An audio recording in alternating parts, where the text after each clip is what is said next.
कैसे हैं आप सभी लोग लिब्रस के ऑनलाइन प्लेटफॉर्म पर। मैं आरपी सर आपका स्वागत करता हूं।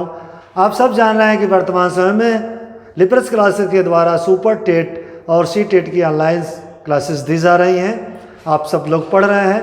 मैं सुपर टेट में जीएस का टॉपिक सामाजिक विषय का जो टॉपिक है उसको मैं पढ़ा रहा हूं।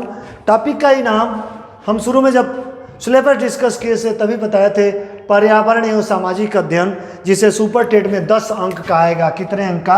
10 अंक का। और वही आरपी सर एक दूसरे रूप में आपको आ रहे हैं। रूप में मतलब आरपी सर नहीं बदले हैं, कहने का तात्पर्य विषय का रूप बदल गया है। विषय के रूप में आज से हम लोग पढ़ने चल रहे हैं जो सामाजिक अध्ययन का जो सिलेबस है, पहला जो उसमें लिखा था, आप लोगों की मांग थी कि भाई आप पढ़ाएं, तो इसलिए मैं इसको पहले न पढ़ा करके पहले अब पढ़ा रहा हूं। इसको सबसे पहला टॉपिक है जो ज्योग्राफी का टॉपिक होता है, और उसमें सबसे पहला टॉपिक आप देखेंगे जहां पर लिखा होगा पर्यावरण और सामाजिक अध्ययन, उसमें 7 भागों में हम बांटे थे। तो उसमें सबसे पहले भूगोल था, और सबसे पहला टॉपिक जो उसमें है ज्योग्राफी में वो है पृथ्वी की आंतरिक संरचना। कौन? पृथ्वी की आंतरिक संरचना। अब हम लोग पृथ्वी की उत्पत्ति कैसे हुई, आप जानते हैं कि हम जिस पर रहते हैं वो पृथ्वी है, और पृथ्वी जो है जो हम देखते हैं जहाँ हम रहते हैं, ऊपर से ठंडी है, ठोस भी दिखती है तथा कठोर दिखती है। क्या हमने कभी सोचा कि अंदर कैसी है? सोचा हमने? नहीं ना। हम ऊपर चलते हैं, पृथ्वी पर चलते हैं, आते हैं मिट्टी निकालते हैं, कहते बहुत कहीं पहाड़ है, कहीं पठार है, कहीं मैदान है। तो जब हम निकालते हैं, लेकिन हम अंदर नहीं सोचे कि क्या अंदर भी ऐसा ही होगा। तो हम लोग आप जानते हैं कि आज से 5 अरब वर्ष पूर्व पृथ्वी की मतलब सौरमंडल की उत्पत्ति हुई, और हमारी पृथ्वी भी उसमें है, और हमारी पृथ्वी सौरमंडल के 8 ग्रहों में से एक है। सौरमंडल में हम आगे ग्रह पढ़ाएंगे। सौरमंडल में कुल कितने ग्रह हैं? सौरमंडल में जो ग्रह हैं वो कितने हैं? 8 हैं। कितने हैं? 8 हैं। तो जो सौरमंडल में 8 ग्रह हैं, तो उस 8 ग्रहों में से पृथ्वी भी हमारी है एक। 8 में से एक क्या नाम है? हमारी अर्थ का भी है। तो इसके बारे में जानना जरूरी है। तो इसलिए हम लोग पृथ्वी की संरचना न पढ़ के क्या टॉपिक दिया है? पृथ्वी की आंतरिक संरचना। पृथ्वी की आंतरिक संरचना, internal structure of earth. Internal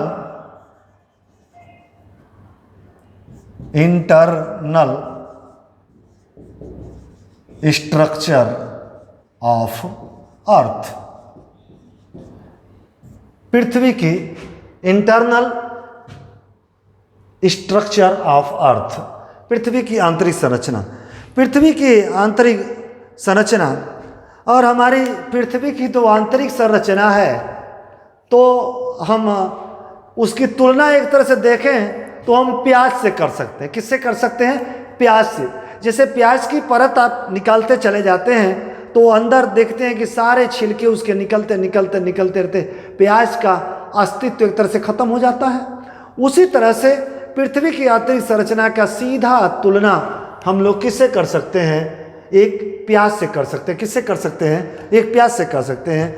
अब पूरी पृथ्वी की आंतरिक संरचना को देखिए, हम एक चित्र के माध्यम से आपको समझाने की कोशिश कर रहे हैं।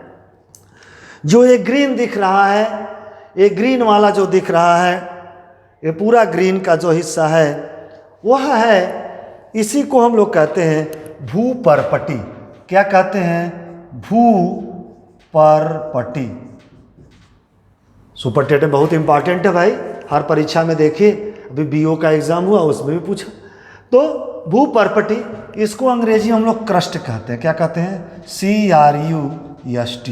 बहुत सावधानी से समझिएगा, क्योंकि ज्योग्राफी एक ऐसा विषय है जिसको यदि कायदे से आप नहीं समझे तो जल्दी समझ में ही नहीं आता है।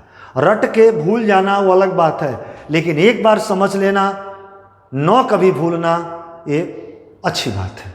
तो एक बार समझें आप। तो देखिए जो हरा वाला पोर्शन मैंने चित्र में दिखाया है वो सब क्या है, भूपर्पटी, जिस पर हम रहते हैं, ठीक ना। इसी को हम लोग क्या कहते हैं, भूपर्पटी कहते हैं। और ये माना जाता है कि 34 किलोमीटर की जो नीचे की एरिया है वो क्या माना जाता है, भूपर्पटी माना जाता है। क्या माना जाता है, भूपर्पटी माना जाता है। अब भूपर्पटी होती क्या है, यह भूपर्पटी यह पृथ्वी की सबसे पतली, पृथ्वी की, इसके बारे में हम जानना चाहें तो हम तो सब आपको रिटेन समझा रहे हैं और लिखित रूप में आपको पीडीएफ में जाएगा ही जाएगा।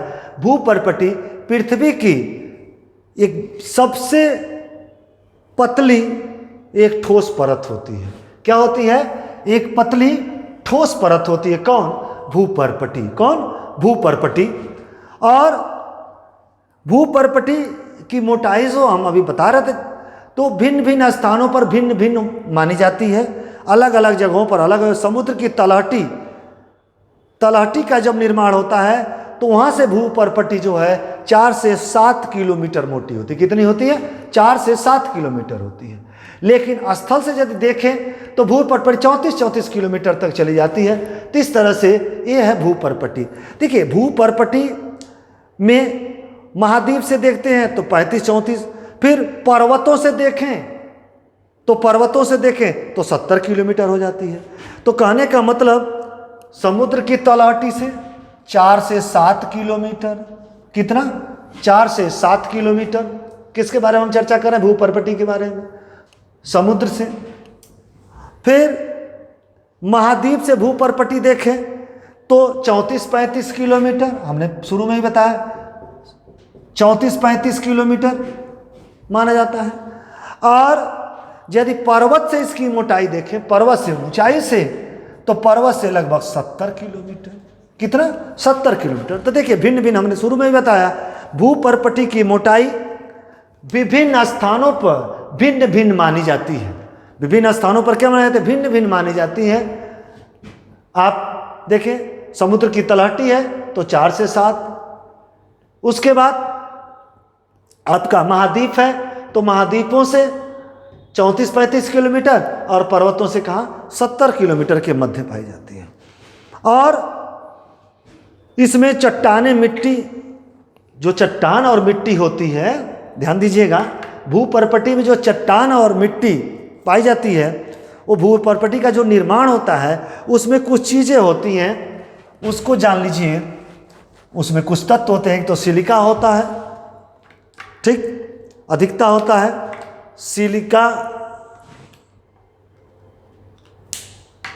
सिलिकॉन और एल्युमिनियम की अधिकता होती है। किसकी अधिकता होती है, सिलिकॉन और एल्युमिनियम की।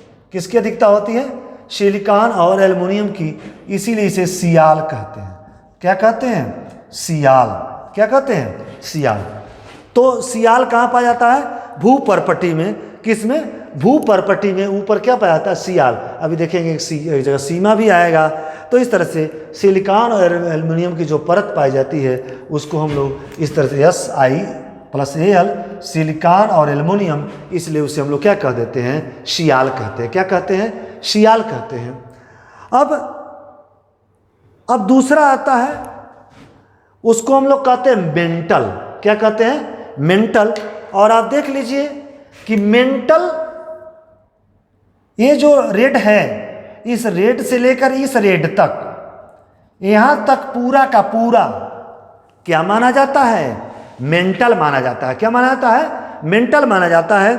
और एक तरह से मेंटल जो है 2900 किलोमीटर गहराई तक माना जाता है। कितना, 2900 किलोमीटर गहराई तक माना जाता है। और आपको बता दें कि इसको भी 2 भागों में बांटा गया है। अब 2 भाग कौन कौन है, देखिए इस लाल के ऊपर जो ये वाला हिस्सा दिख रहा है, ये वाला, इधर वाला, इसका नाम हम लोग देते हैं ऊपरी मेंटल।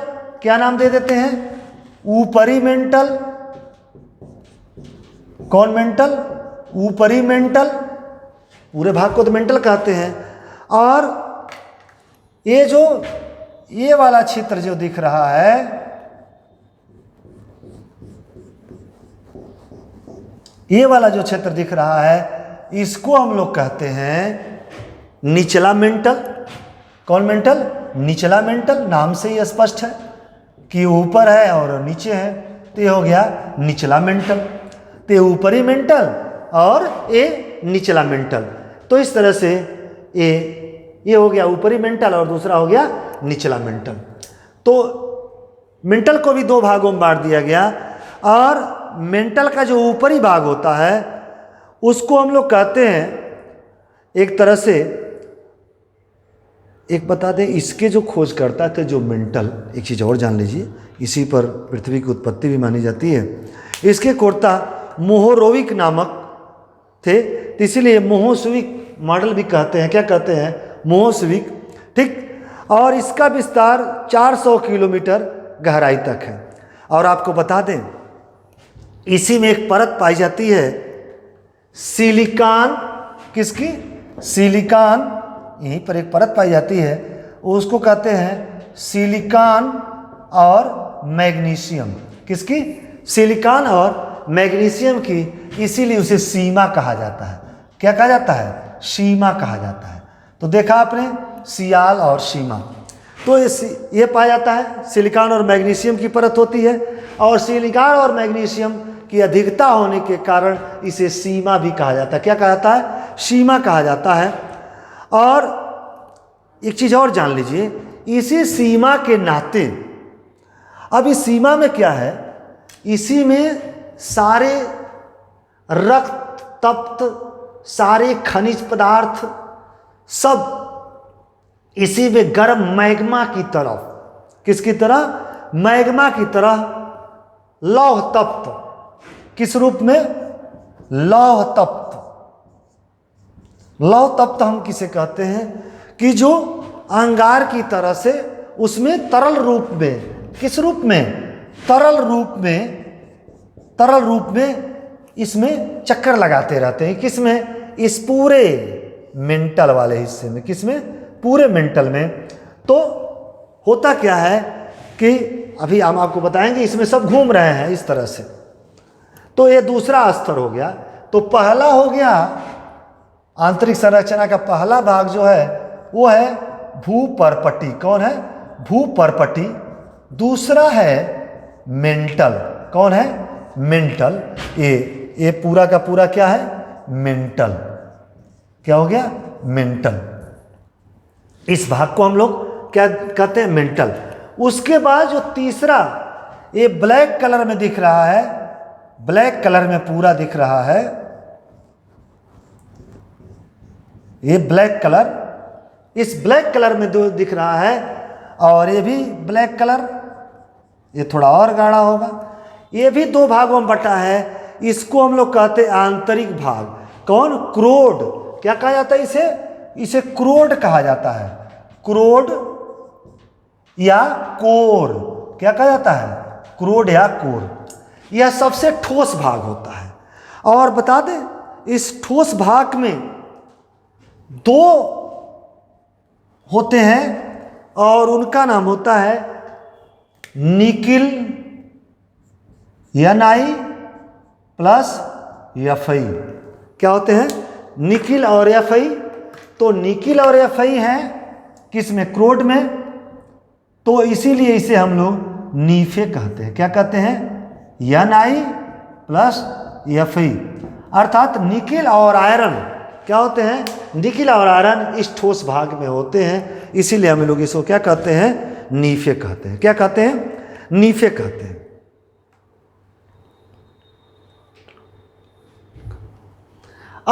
अब आप सोच रहे होंगे कि मंडल कई हैं, स्थल मंडल, जल मंडल, इस तरह से बांटा गया है। तो देख लीजिए, यहीं से हम स्थल मंडल की बात करते हैं। स्थल मंडल में कहाँ तक माना जाता है? तो देख लीजिए, यह जो ये पूरा भूपर्पटी, भूपर्पटी तथा मेंटल का ऊपरी हिस्सा, मेंटल का ऊपरी हिस्सा कौन है? यह मतलब पूरा भूपर्पटी और मेंटल का ऊपरी हिस्सा, मेंटल का एक हिस्सा ये भी है, लेकिन मेंटल का ऊपरी हिस्सा, ये दोनों को ही ध्यान दीजिए, इसी दोनों को हम लोग ज्योग्राफी में स्थल मंडल कहते हैं। तो देख लीजिए, बहुत इंपॉर्टेंट क्वेश्चन है, गलत हो सकता है। कहते हैं कि स्थल मंडल में शामिल है भूपर्पटी मेंटल क्रोड, भूपर्पटी ऊपरी मेंटल क्रोड, फिर भूपर्पटी ऊपरी मेंटल निचला मेंटल, फिर लेगा भूपर्पटी निचला मेंटल और क्रोड। तो आंसर में क्या आंसर होगा? पूरा मेंटल नहीं है, केवल ऊपरी वाला हिस्सा मेंटल का किस में शामिल होता? स्थल मंडल में। तो स्थल मंडल कहाँ तक माना जाता है? तो जो स्थल मंडल है वह माना जाता है भूपर्पटी, कहाँ तक? भूपर्पटी और ऊपरी मेंटल को मिला करके ही स्थल मंडल कहा जाता है। क्या कहा जाता है? स्थल मंडल कहता है लिथोस्फीयर। क्या कहा जाता है? लिथोस्फीयर। और इसकी जो मोटाई है वो 10 से 200 किलोमीटर मानी जाती है। कितनी मानी जाती है? एनसीईआरटी के जो बुक में, प्राथमिक स्कूल के बुक में जो दिया होगा वह दिया है 10 से 200 किलोमीटर। यह स्थल मंडल का क्षेत्र माना जाता है। किसका माना जाता है? स्थल मंडल का क्षेत्र माना जाता है। तो इस तरह से अब इसमें भी देखिए, इसमें भी क्रोड में 2 है ना, तो क्रोड में एक चीज़ और बता दें, ये जो ऊपर वाला हिस्सा है, अभी हमने इसको इस तरह से दिखाया, और ये वाला, तो इसमें भी ये क्या होता है? ये बाह्य क्रोड होता है। क्या होता है? बाह्य क्रोड। ये कौन है? बाह्य क्रोड, बाह्य क्रोड। और ये जो अंदर वाला नीचे जहां हमने लिखा, ये क्या है? आंतरिक क्रोड। कौन सा क्रोड है? आंतरिक क्रोड। तो इस तरह से बाह्य क्रोड और आंतरिक क्रोड, ये किसके बारे में है? पृथ्वी की आंतरिक संरचना के बारे में। अब देखिए, इसी पृथ्वी की आंतरिक संरचना को हम लोग दूसरे रूप में देखें तो दूसरा हम एक चित्र बनाकर देखें, लेकिन एक चीज बता दें, मान लीजिए स्थिर है और ये आपने देखा कि यह ऊपरपट्टी हो गया, यह पूरा का पूरा मेंटल हो गया, यह पूरा का पूरा जो है वो क्या हो गया? क्रोड हो गया। तो 3 भाग हो गए पृथ्वी के आंतरिक संरचना के। पृथ्वी के अंदर 3 भागों में बांटा गया है। अध्ययन किया जाता है भूपर्पटी, मेंटल और क्रोड। क्या? क्रोड या कोर। तो ये है। अब देखिए, ये सबसे स्थिर भाग होता है, लेकिन ये स्थिर जल है। यदि आपको हम एक उदाहरण दें कि यदि स्थिर जल में आप कंकड़ मारें, कहीं पानी रखा हो स्थिर हो और उसमें ये कंकड़ आप मारें, तो क्या होगा उसमें? बताइए क्या होगा? उसमें विक्षोभ उत्पन्न होगा। क्या होगा? विक्षोभ। द्रव स्थितिकी में पढ़ते थे फिजिक्स में आपने। क्या होगा? विक्षोभ उत्पन्न होगा। अर्थात कहने का तात्पर्य कि यदि जब इसमें कंकड़ मारे, अर्थात कंकड़ मारने का मतलब पृथ्वी के आंतरिक भाग में यदि कोई हलचल होती है तो उसका दबाव बाहर की तरफ ज़्यादा है। कहाँ है? दबाव बाहर की तरफ है, तो कुछ यूं तरह का संरचना बनेगी, विक्षोभ उत्पन्न होगा तो लहरें उठेंगी, और जब लहरें उठेंगी तो इस तरह से वो लहरें उठती हुई यहाँ जाएंगी और फिर भूपर्पटी को डिस्टर्ब करेंगी कि नहीं करेंगी? भूपर्पटी को डिस्टर्ब करेंगी।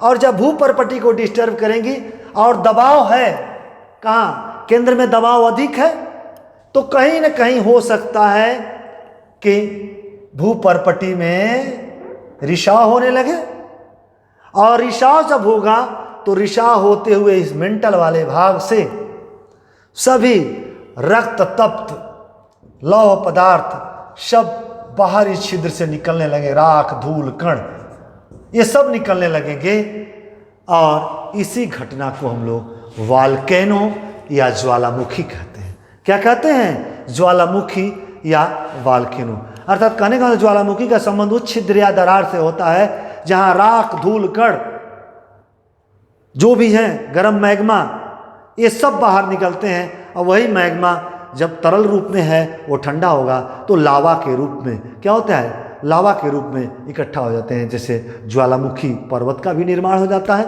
तो इस तरह से जब हम लोग पर्वत पढ़ेंगे तो वहाँ देखेंगे, तो ये है ज्वालामुखी। आगे एक टॉपिक है ज्वालामुखी। लेकिन इस तरह की घटना से ही एक तरह से जब पृथ्वी की संरचना में कोई भी डिस्टर्बेंस होता है तो तरह तरह का, कहीं पर भूकंप आना, कहीं पर ज्वालामुखी विस्फोट होना, ये सब घटनाएं होती ही होती हैं। इस तरह से ये है पृथ्वी की आंतरिक संरचना। इसको हम लोग दूसरे रूप में देखें तो दूसरे रूप में देखने पर यह कुछ इस तरह का दिखता है। तो हम दूसरी तरह से चित्र बना के आपको समझा रहे हैं, क्योंकि कुछ में चित्र को समझना बहुत जरूरी होता है।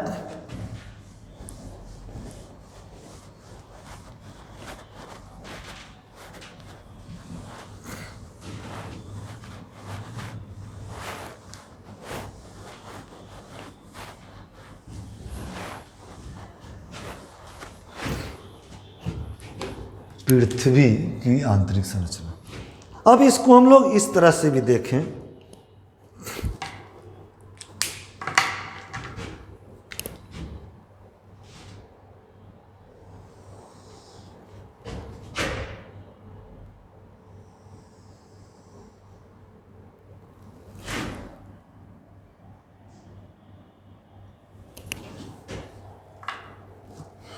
ठीक। अब देखिए,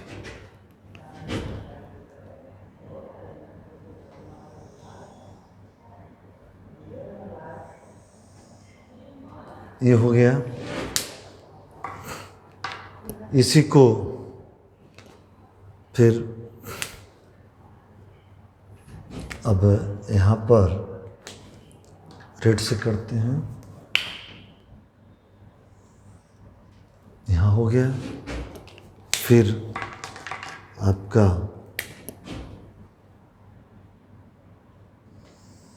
इससे कर देते हैं और फिर ऐसे कर देते हैं। अब देखिए, ये सबसे पहले वाले को, ये जो है, ये जो आपका दिख रहा है, उसी को हम दूसरे तरह से, इसी को हम लोग भूपर्पटी कहते हैं। क्या कहते हैं? भूपर्पटी। भूपर्पटी क्रस्ट, ये भूपर्पटी हो गया। ये हो गया ऊपरी मेंटल। कौन हो गया? ऊपरी मेंटल। कौन हो गया? ऊपरी मेंटल।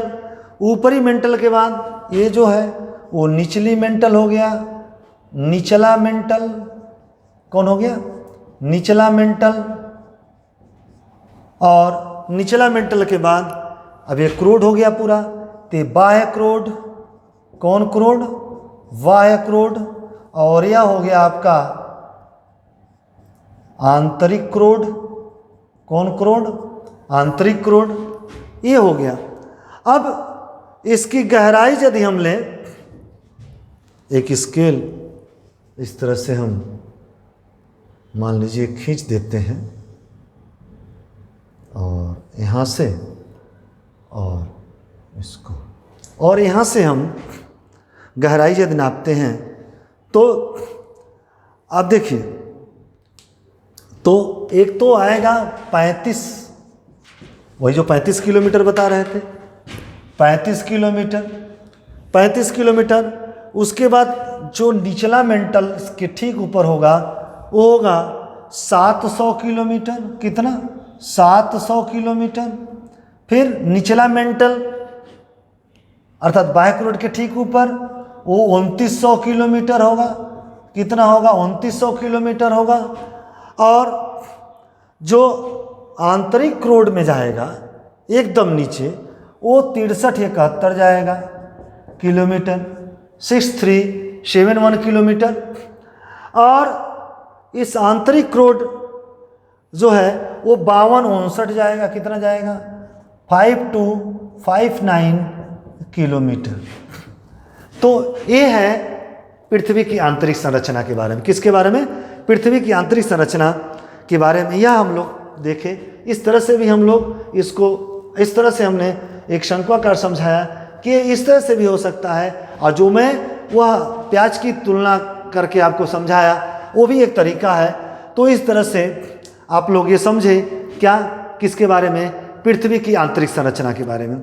तो अब एक चीज़ और जान लीजिए कि पृथ्वी की जो उत्पत्ति जब हुई, जो आंतरिक संरचना जानें, तो इसके महले उत्पत्ति के समय पृथ्वी में गर्म गैस, धूल कण और दहकते हुए आग के गोले के समान थी। किसके समान थी? आग के गोले के समान थी। परंतु करोड़ों वर्ष बाद जब पृथ्वी पर वायुमंडल बना और घनघोर वर्षा जब हुई, तो धीरे धीरे पृथ्वी क्या होने लगी? ठंडी होने लगी। क्या होने लगी? ठंडी होने लगी। और परंतु आज गर्म हो रही है, अंदर से आज पृथ्वी क्या हो रही है? गर्म हो रही है। उसका सबसे बड़ा कारण आज हमारे पर्यावरण का प्रदूषण है। क्या है? हम प्राकृतिक चीज़ों का दोहन कर रहे हैं और इस तरह से पृथ्वी की ये जो संरचना है उसमें ये दिक्कत आ रही है। तो इस तरह से ये था किसके बारे में? पृथ्वी की आंतरिक संरचना के बारे में। एक चीज़ और जान लें कि साथ ही साथ कहते हैं कि ये चट्टान है।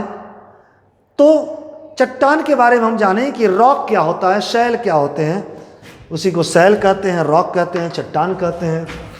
आइए थोड़ा सा उसको भी देख लें। तो एक तरह से जो पहला टॉपिक है इसमें देखिए, हम लोग ज्योग्राफी में जो पढ़ेंगे, हम आपको सिलेबस थोड़ा बता दें कि पहले तो पृथ्वी की आंतरिक संरचना, पृथ्वी की आंतरिक संरचना के बाद हम लोग नदियाँ पढ़ेंगे। क्या पढ़ेंगे? नदियाँ, पर्वत, महाद्वीप, इस तरह से। तो पृथ्वी की आंतरिक संरचना तो हो गया, पर्वत पठार तो पढ़ना ही पढ़ना है। तो इसमें चट्टान क्या होते हैं? नाम कभी कहता है चट्टान, रॉक है। चट्टान, चट्टान, उसको शैल भी कहते हैं। क्या कहते हैं? शैल, शैल, रॉक, ROCK। तो ये है चट्टान, शैल के बारे में, उसको शैल भी कहिए। शैल, चट्टान, रॉक। ये क्या है? रॉक क्या होता है? रॉक चट्टान जो है खनिजों के मिश्रण से, किसके मिश्रण से? खनिजों के मिश्रण से बना एक पदार्थ होता है। कौन? रॉक चट्टान। और ये विभिन्न आकृति, आकार, ये रंगों में दिखते हैं।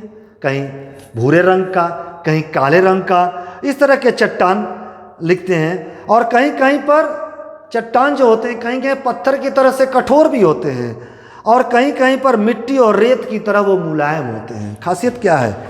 ये क्वेश्चन पूछ सकता है ना कि क्या होते हैं? कहीं कहीं पर वो कठोर होते हैं। क्या होते हैं? कठोर होते हैं। और कहीं कहीं पर वो रेत की तरह, किसकी तरह?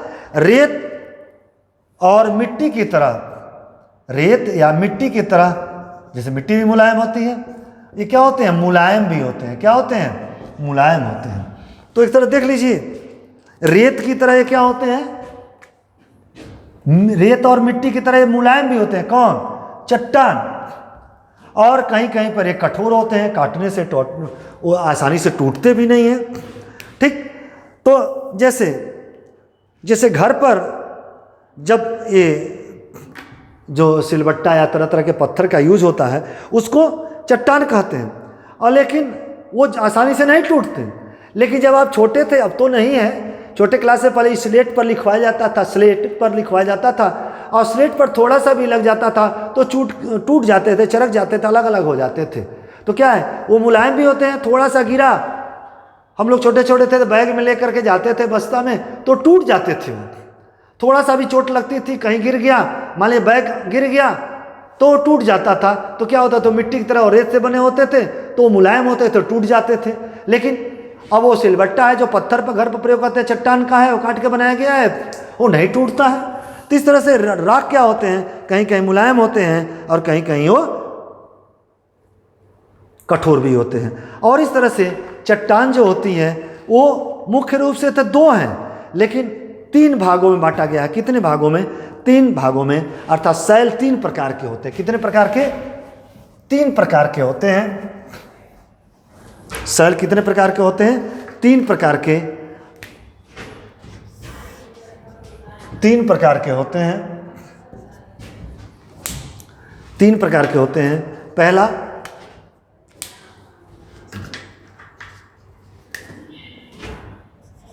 आग्नेय शैल, कौन शैल? आग्नेय शैल या आग्नेय चट्टान।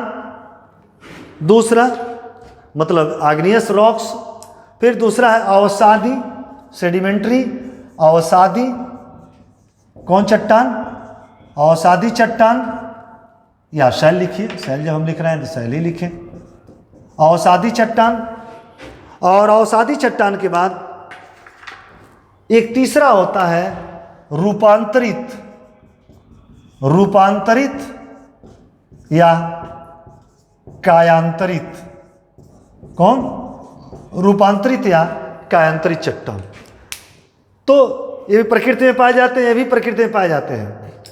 आपको बता दें, बहुत दिनों तक ताप दाब एवं रासायनिक अभिक्रिया, रासायनिक क्रिया जो होती है हमारे भूगर्भ में, उसके कारण चाहे वो आग्नेय चट्टान हो, कौन चट्टान हो, चाहे वह आग्नेय चट्टान हो और चाहे अवसादी चट्टान हो, ये दोनों ताप दाब एवं रासायनिक क्रिया के फलस्वरूप अपने रंग रूप को क्या कर देते हैं? वो बदल लेते हैं, अर्थात रूपांतरित हो जाते हैं। इसीलिए उन्हें हम रूपांतरित या कायांतरित चट्टान कहते हैं। कौन सा चट्टान? रूपांतरित और या कायांतरित चट्टान। अर्थात इन्हीं दोनों से मिलके दोनों से मिलके नहीं, दोनों के रूप में परिवर्तन होता है बहुत दिनों के बाद, इस तरह का चट्टान का निर्माण होता है। कौन? आग्नेय चट्टान का। आग्नेय चट्टान जैसे आप देखते हैं कि बहुत सी चीज़ें होती हैं, तो जैसे ग्रेनाइट है या चूना पत्थर ले लीजिए, उदाहरण लीजिए, चूना पत्थर मूल चट्टान है, लेकिन चूना पत्थर बहुत दिनों तक ताप दाब और रासायनिक अभिक्रिया के फलस्वरूप अपने रंग रूप को परिवर्तित करके किस में परिवर्तित होता है? संगमरमर में। किस में हो जाता है? संगमरमर। किस में बदल जाता है? संगमरमर में बदल जाता है। तो संगमरमर क्या है? एक रूपांतरित चट्टान है। बहुत इंपॉर्टेंट है कि कौन चट्टान किससे होता है, हम इसकी लिस्ट भी दे देंगे आपको। तो ये है रूपांतरित चट्टान। कौन किस चट्टान से रूपांतरित बनता है, इससे किस चट्टान से रूपांतरित बनता है, ये बहुत जानना जरूरी है, खास करके सुपर टेट के एग्जाम में। किस एग्जाम में? सुपर टेट के एग्जाम में। तो किस चट्टान का? तो आग्नेय का रूपांतरित कौन कौन होगा, अवसादी का रूपांतरित कौन कौन होगा चट्टान होगा, मतलब इस चट्टानों के क्या नाम है, इस चट्टान के क्या नाम है और उसका रूपांतरित नाम क्या है, ये सब चीज़ें आपको पीडीएफ के माध्यम से निश्चित रूप से उपलब्ध करा दी जाएगी। तो कैसा लगा आपको आज का ये पृथ्वी की आंतरिक संरचना और चट्टान के बारे में? ठीक, तो फिर आज के वीडियो में हम लोग बस इतना ही रहने देते हैं, फिर हम लोग नेक्स्ट टॉपिक के साथ नेक्स्ट वीडियो में मिलते हैं। तब तक के लिए धन्यवाद।